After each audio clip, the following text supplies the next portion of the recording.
За Alpine A390 може слободно да се каже дека изгледот е еден од неговите адути.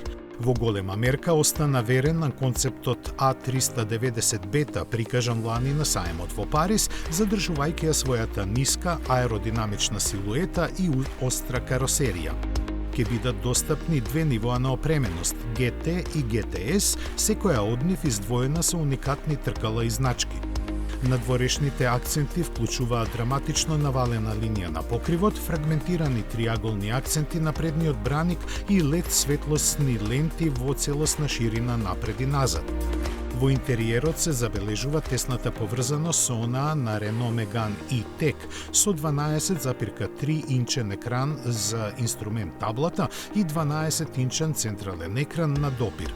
Меѓу впечатливите карактеристики се седиштата Sabelt од кожа Napa, што се наоѓаат во водечката GTS опрема и аудио системот Daviale со 13 звучници силен 850 вати.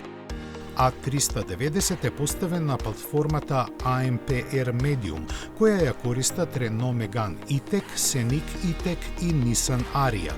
Сепак спортската марка на Renault не се подпре на препишување, туку го искористи своето знаење да ги надгради перформансите и возните карактеристики.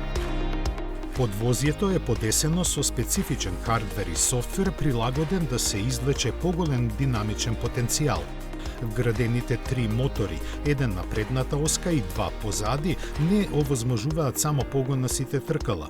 Тие работат заедно со системот за активно насочување на вртежниот момент, што го прави A390 да биде многу поагилен отколку што сугерира неговата големина.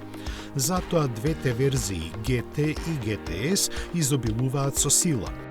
Послабата нуди 396, додека GTS има 463 конски сили.